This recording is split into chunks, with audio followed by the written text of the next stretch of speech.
Ladies and gentlemen, you all know that I have been giving you behind the bar reviews for quite some time. In fact, I have been doing behind the bar reviews for no less than 2 separate YouTube channels. Some of you know the reason there's a second one and such. That's not why we're here today. I have been reviewing Taizai as my very first manga reviewing series. And as many of you know that subscribe to me, that watch my content, that like my videos, and I appreciate all of you, you all know that I guess the new term for this is stan characters. I stan Escanor. Everybody who watches my videos knows this. I see some of the problems that people complain about him with, and I've debated this, I've argued this, I've had discussions about this across Discord, YouTube, Reddit, voice chat, podcasts, name it. But I'm going to tell you right now, this will likely be one of, if not my longest review for chapter 333 of Nanatsu no Taizai, 7 Deadly Sins. Because this chapter, if any of you watching my content, whether you are a longtime subscriber, whether you are a fan, whether you dislike my content and just want to troll in the comment section down below, I'm going to tell you right now, this is going to be a very biased review. It's going to be very long, most likely, because we have a lot to discuss in this chapter. And if you do not believe that this chapter, something happened this chapter, and I'm sure everybody who's watching this video right now, you know what I'm talking about. Something that we believed as a community, Nakaba would not have the balls to do. And it happened. You can complain about the unnecessary reasons behind it, but for me, none of that mattered this chapter. None of that took away from the power and the feelings in this chapter. This was probably my favorite chapter in all of Taizai. Definitely in my top 3. I know I'm just reeling right now. The chapter just dropped. I read it once, twice, 3 times, 4 times. Another translation dropped, and I reread that one. Once, twice, 3, 4, 5. Then I went back and I compared the differences to figure out how could I make this chapter even better. Which lines did I prefer from which translation to fit which bubble. That's how in-depth I went with this one. For one last time, ladies and gentlemen, we are going to be going through the character of Escanor somewhat. We're going to be talking about major details and implications that this chapter brings about. But as I said, we are going to be a fully biased review.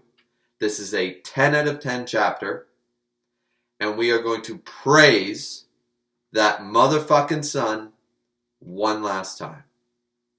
That being said, we have to get into this. And honestly, I haven't had the feels like this for manga for a long time.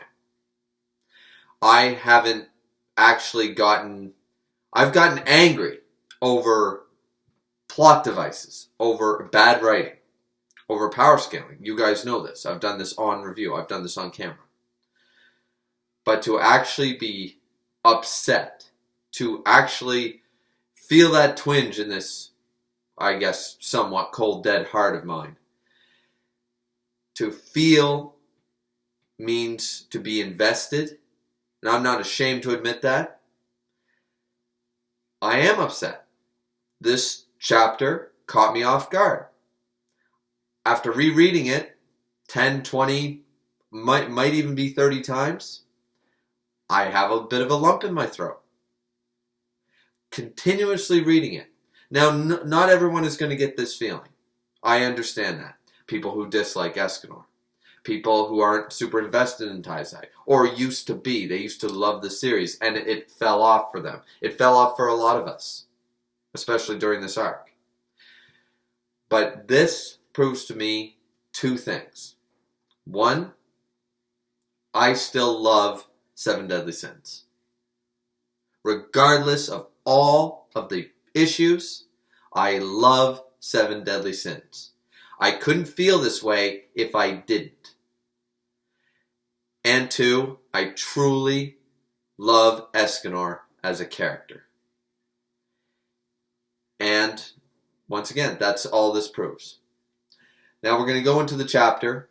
As I said, I still have multiple drinks down here behind the bar. You can't see it because I think this is going to take me a long time. We're still going to go through the chapter, but I am not promising it's going to be short, and I'm not promising I won't be going off on tangents. It might actually end up much shorter than I believe it will. But I'm just fair warning now. Let's get into it.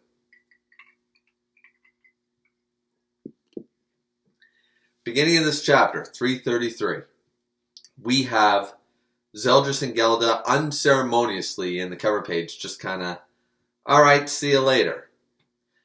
That is the one little twinge of okay that I have with this chapter. They don't even get an actual shot or a line or anything. We saw them conversing and being happy. We're going to go for a drink. Like, now that we're all done, we're going to go for a drink sometime. Apparently, that's what it was, and then they're piecing. Okay, the reason being, of course, to get on to this main thing, which deserves all the panels. This whole chapter deserved the dedication, not to be split up or shared with any other plots.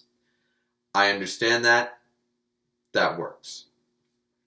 Automatically, at the very beginning, depending on your translation, and as I said, I will be, because I compared the translations, some things I preferred, some things might be inaccurate, but there were some things about this chapter that I truly, truly loved. Some of the lines I preferred in the more rough translation, as I like to call it. That being said, here, at the very beginning, they are setting us up for this. And it's something that I know that I have done. You turn your back, you look away, because if you look, you're going to feel. And automatically, the body language of the other sins right now, as they wave goodbye to Zeldris. You can tell it in their body language from a single page worth of panels. And you know what's coming. It was started perfectly by doing this. Escanor states, well, we should all be heading back now, sort of idea. Or similar line. It depends on your translation once again. But we should get going too. It's time, everybody's waiting for us. All these type of lines. And then we have Deanne not willing to face Escanor. Neither does King. And Deanne says, we, as in you too, right? And King says, yeah, well, why are you just standing there? Come on, let's leave together. Everyone turns around. Most of them do. And we see Escanor standing there in this blackened blaze that he seems unable to control. He's no longer in the ultimate one form. He seems to be reduced. It seems to almost appear to be almost a combination of the nighttime Escanor features or the innocent in his eyes or something. Just the way it appears to be a mesh. Like this is the true Escanor. He seems to be in his 10 a.m. somewhat form. Still large, in charge, that kind of stuff.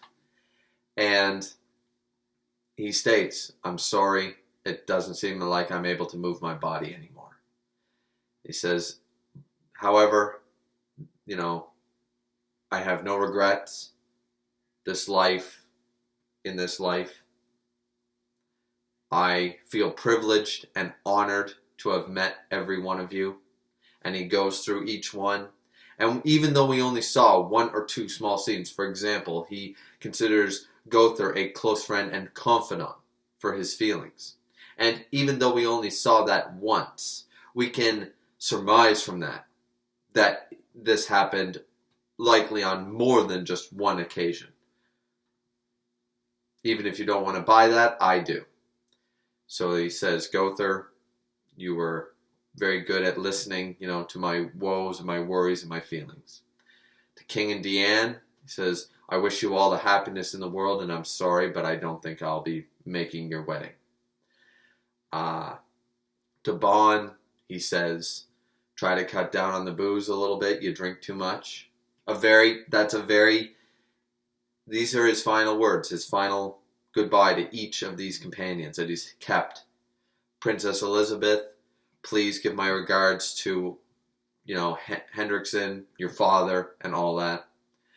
Mile, and even here, I cannot complain about this, because this is a problem in the arc and in other chapters. It is not a problem here for him to say, thank you, because Escanor requested this of Mile.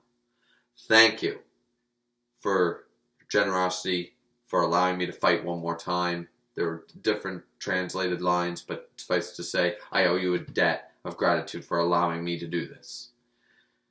And we have Meliodas, where he says, you, Captain, are a one true solid friend, and I thank you from the bottom of my heart for being there and accepting me. All wonderful. Now we're waiting for the one that, who knew where this was going to go? Who had any idea how Merlin was going to respond after all this time? This was going to be the last chance Escanor had. And for a long time, fans such as myself have thought that Merlin must know. Whether she is being deceitful and using that, if she's manipulative like that, is very aware of Escanor's feelings, uses that to her advantage. People have had that theory. I always thought it was more of a she knows about it. Maybe she doesn't believe herself. I thought it would be a little more complex. Maybe she doesn't truly feel the same way, and to avoid hurt, she would never say anything or never dissuade him for fear that he wouldn't be able to get out of that or something. There was that possibility. There's also the possibility that she did return his feelings, and she just kept to herself because of a multitude of other reasons that we aren't aware of.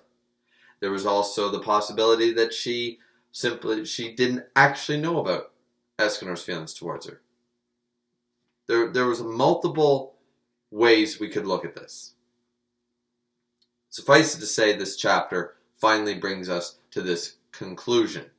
We finally get Escanor here, looking at Merlin and saying, and at last, Merlin, I have always loved you. Merlin is off to the distance by herself, holding herself together. As Escanor says, I've always loved you. You might have looked a lot like Rosa, but that was not the true reason. The reason was because you were there for me. You didn't judge me. You didn't discriminate. You weren't prejudiced towards me. You just looked at me. And that was enough for Escanor. After this, we get Merlin's response to this. And it's something that the community and a lot of fans have brought up for a long time. I have heard this statement many times, that out of all my explanations for Merlin's reaction to Escanor's feelings, this was the one I heard the most. That Escanor means nothing more to her than a very fascinating, a once-in-a-lifetime, a diamond-in-the-rough experiment. A subject of interest. Some way for her to expand her knowledge. A method of study. Nothing else. A companion? Sure. Maybe even a friend. But at first and foremost, just a test subject. This is what Merlin's response to Escanor is. Though it is said in both translations in a very specific way to suggest this is what she has put on. In one translation, she simply says, I may have only been using you just for a method of testing, you know. You were of interest to me in that way alone. And Escanor's response to this is that is fine. As long as I am somewhere important in your heart, in even one small corner of your heart, that is enough to make me happy. That's enough to make me the happiest man alive. And this is where we see that Merlin has been putting on a facade for this whole thing. She is literally her very classic pose of holding herself. Here we see her shaking, her grip having to grip herself harder to keep herself from continuing to shake, to continue herself from breaking down at this. She's putting on an act. We can see it in the body language represented, in the dialogue speech, in the humph, in the smirking. It's such a simple way of showing this. And we get Merlin saying, too late. It's too late. For anything, for everything. If only I had met you sooner. Escanor, I wish you would have met me sooner. In fact, 3,000 years sooner. We do get inquisitive looks from Meliodas and Elizabeth during this statement that she says it's too late. Too late for what? This is going to be probably the first tangent of this review. But this chapter right here opens the door to excitement again. Another mystery. The mystery that some of us have thought about for a long time. What is Merlin's sin? What did she do? It's something that clearly has affected her and her psyche. I think a lot of us assumed it could have been the sin of tricking the Demon King and Supreme Deity and then them destroying all of Belial. Maybe she carries that sin.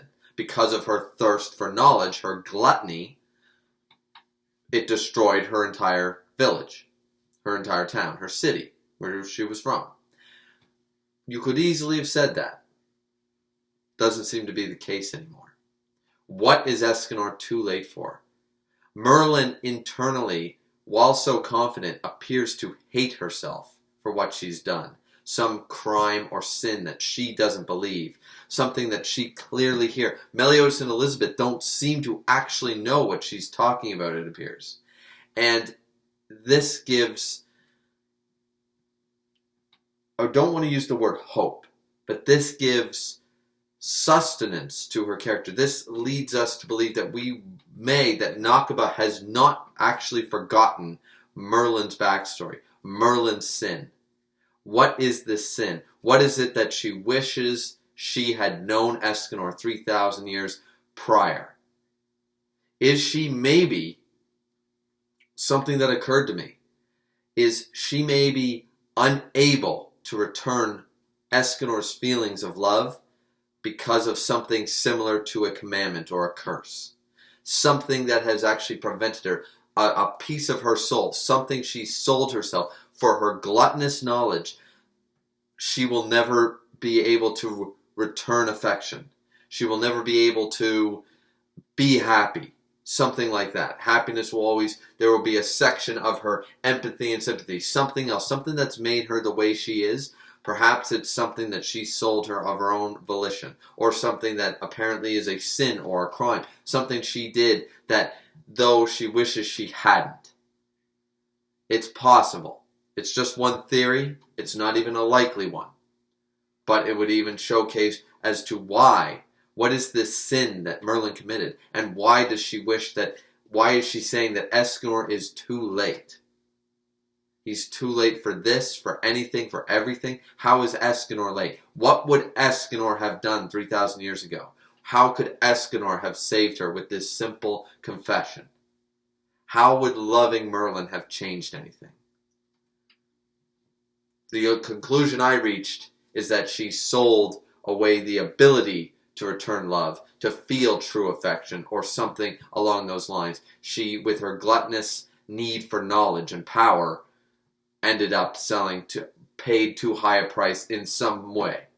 Might sound a little cheesy, maybe even fairy tale-esque. But this is a romantic tale, ladies and gentlemen. It might be a shonen, but remember, this is a romance manga. That is one of the key genres here. And sappy and cheesy sometimes works. Sometimes it's okay. Suffice it to say, after this, man, this is hard leading up to this. Because we get her saying all this, and Escanor stating, I will always be with you. I have always been at your side. I will always be at your side. And there are two translations of this, one of which I prefer better. I like the one where he says, I will always be with you. Similar, and once again, the cheesy factor in me is enjoying this. But very Disney-esque, very,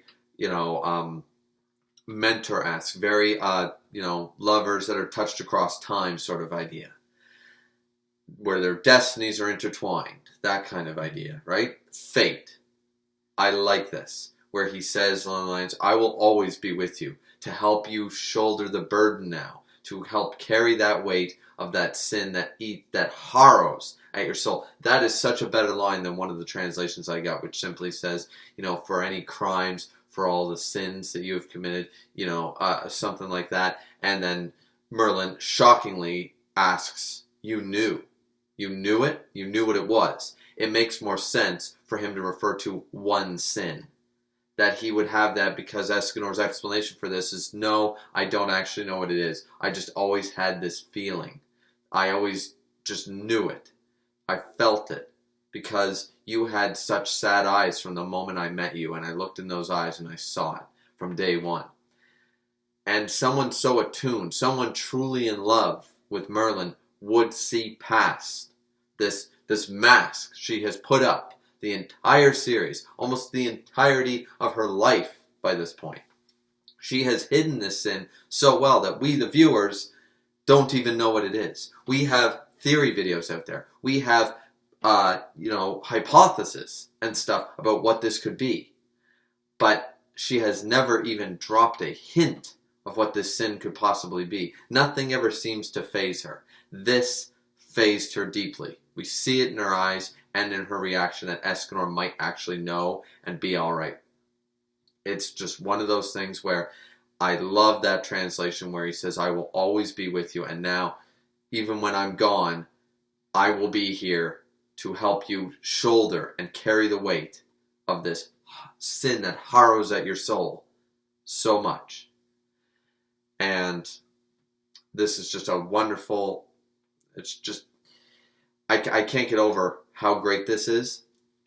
And then Escanor, of course, Deanne notices first, he's starting to crumble away. His fingers are starting to turn to ash, and he's actually losing part of his body. We've seen him slowly been losing his body at this point, but he asks everyone to stand back and say, I guess I'm out of time as it is. So he tells everyone to stand back. I'm not actually sure. And this line is fine. He says, I'm not even sure what will happen when I go. Will I crumble? Will I just crumble and die? I might end up exploding. He doesn't really know, so he asks everyone to stand back. These flames, he can't control them. They're dangerous right now. Please, everyone stand back. Meliodas says, I will watch over, everyone, or he says, I'll see you off, Escanor, depending. Both work just fine. Both translations work just fine for me.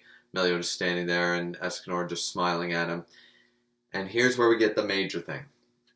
Here's where we get the thing that when I saw this, I was hoping the translation would speak about this. I didn't want to have to explain what this meant.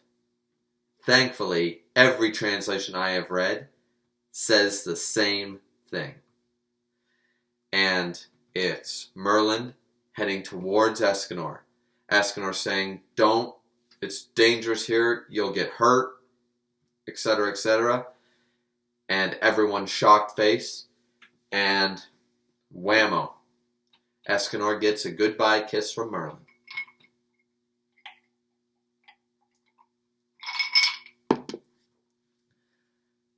literally in the fiery throes of passion.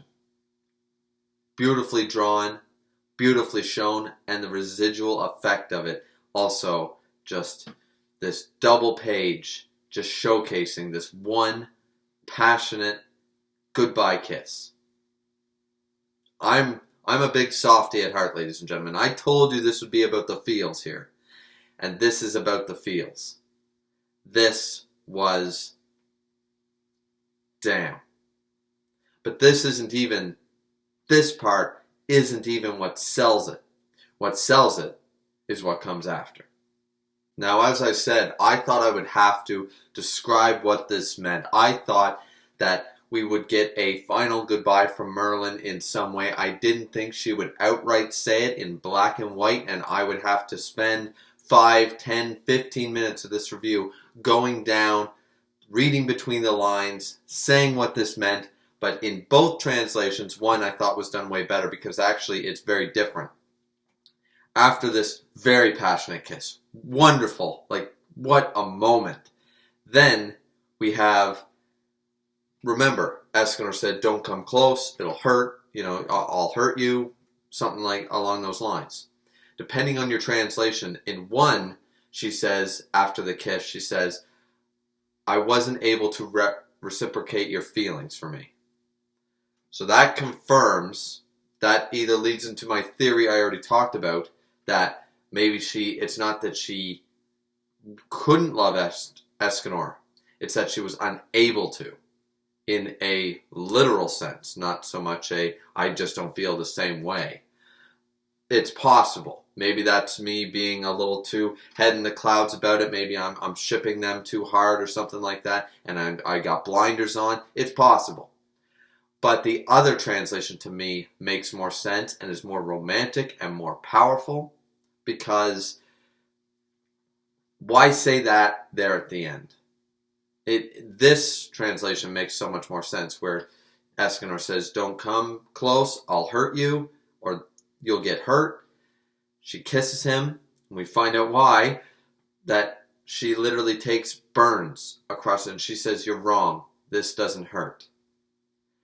And we see Merlin's face, and it is scarred now. The flames have scorched her face from just kissing, from being that in the proximity of Escanor in his dying moment, that he, even she couldn't prevent it. Regardless whether Elizabeth could heal it or not is irrelevant at this point. She's not going to, because what she says here, and it's so powerful to me, where she kissed him knowing it would scar her face. The beautiful Merlin's face would be forever scarred and maimed right across. And she simply says, this is proof that you were alive. This is proof that you love me. And these scars, these burns, this mark upon my flesh, upon my face, will prove this was the only man who ever loved me, whoever truly loved me, and that he was alive. Guys, if I didn't have enough alcohol in me already, whoa, I just can't get over it. I'm going to start weeping like a little schoolgirl on here if I don't just keep talking, and start getting louder and louder to try to fight the lump. Things are coming up. Things I haven't felt in quite a long time are coming up. Anybody who says this is not a 10 out of 10 chapter, you can stop reading the series.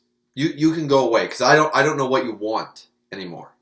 I understand people mad at chapters like 300, like I believe it was 331 that I bitched about, like all the power scaling, the Demon King, the Mile, the this, that, the other thing. I understand. I get it. I was mad too. I'm disappointed too. But that does not take away from this. This chapter doesn't try to excuse any of that. This chapter is its own entity of feels. And I think I've got big enough balls to admit, as a man, when this made me feel something. I got a lump in my throat just talking about how, it's not even, it is romantic, but it's beyond that. It's got so many other descriptive words to describe how memorable this is. What a, not a sacrifice, but what an ode, what a way to show, even if the other translation is right, and Merlin said, I can't reciprocate your feelings. She still took that scar, that mark across her face to prove that she still felt something, that he was worthy enough to keep this mark. She's not going to heal that.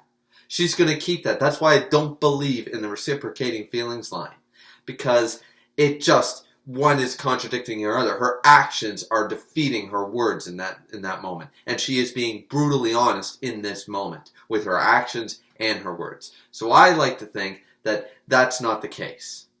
That she did not actually say that. She said, no, this doesn't hurt. This is the mark of the man who truly loved me. And she was willing to take that mark on her body. I was going to go a step further with it and basically say, this is proof that no man's, that only one man's lips have ever touched my own, maybe something along those lines, and I will forever basically publicly display it, that only one man could ever had the hopes of claiming me, and here's the proof sort of idea. That might sound a little possessive, I don't know. But, and I don't mean it to sound that way, but this is just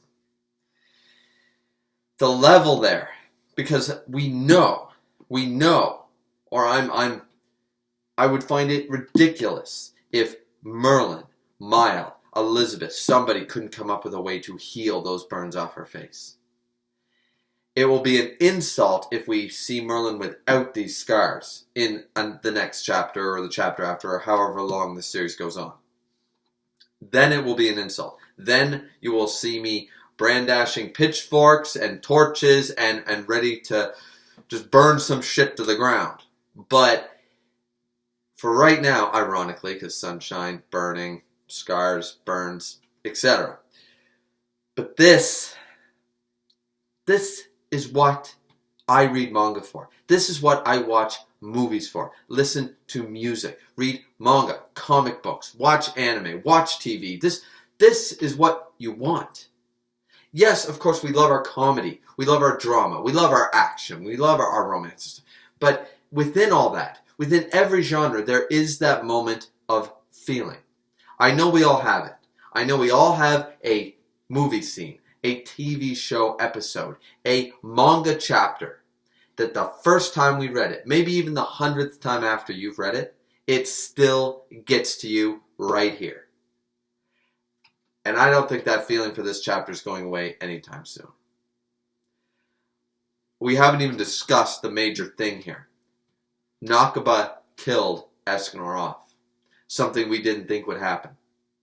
Yes, we will talk. I was planning on making a video about this anyways. About the sacrifice. The unnecessary one. Most fans agree that it was. Turning into the ultimate one. Taking Sunshine back. I will be making an entire video about that. I already thought about doing that weeks ago. However, now we have a final way to talk about this. We have a way for this to come full circle. And the last 2 pages, once again, we see Escanor at this point. He weeps. He actually cries for Merlin's words. He speaks one last poem. In 3 different translations I read, the poem was beautiful. It talked about being able to hold the love that he holds for Merlin. That just, he is not a chalice. He is not a glass worthy. It would overflow. He couldn't fill. He is an unworthy chalice to hold her love. But if only for a moment, if only for a day, he would ask God this one favor, to be able to hold that love within him. And it's a beautiful poem, written beautifully. What a send-off for Escanor. We see him diminish finally in just ashes into the sky. He's gone. Meliodas looks up one more time at the sky. Sleep well, Escanor. The signs, everything there, the next chapter, end of an era, of course it is, because Escanor is no more. The mighty have finally fallen after many battles, after many fights, after many victories. Finally, he can rest. And now we get the actual reason for the chapter title. We have pride and gluttony, and we have scars. Even though the sun has set, he will forever remain behind. There will be a scar that will forever be there. And that is literally a scar upon Merlin's face, to show to the world that Escanor was and still lives. Whoa! Oh man. Praise that sun. I don't even know how to end this. I want to talk so much more about Escanor, but I honestly do. I don't think I have enough alcohol in my house right now. I've been weaning myself off of it. Christmas is coming, so it's very, prices, etc. Can't be drinking every day, right?